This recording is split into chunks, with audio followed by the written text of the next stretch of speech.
Hi everyone, this is Jennifer from the Coping with Depression blog, and I thought for my video this week I would share with you a couple of poems from Emily Dickinson.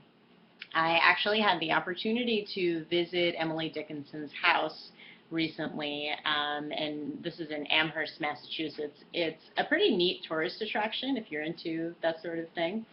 And then when I came back from that little break, I was feeling a little depressed, a little anxious. My symptoms were definitely cropping up. And as I was going through some of the poems that Emily Dickinson wrote, I found one in particular that I felt spoke very much to the pain of depression. And I'd like to read that.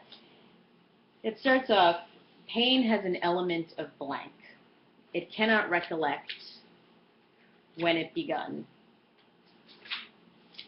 or if there were a time when it was not.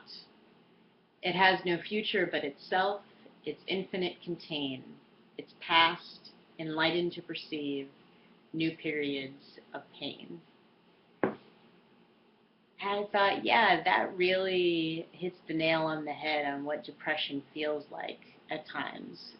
When we're in the midst of it, it can feel like it's been with us forever, and the fear is that it's never going to leave us.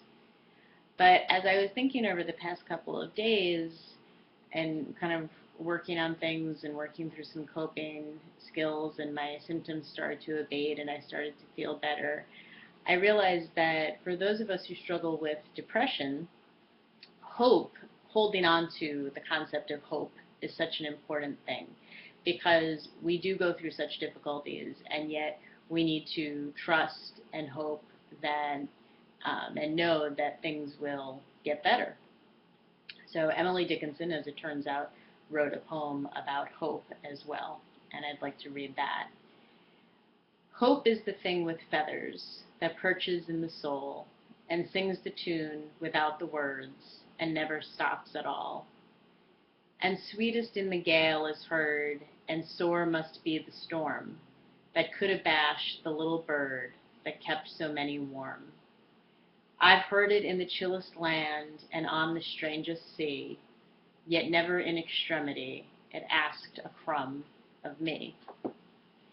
So that is my wish and my hope for all of us suffering from depression, that we might have the gift of hope, especially in our hours of need, that we can trust that things will get better and that we will feel better. And that's the end of my video for this week. Thank you very much.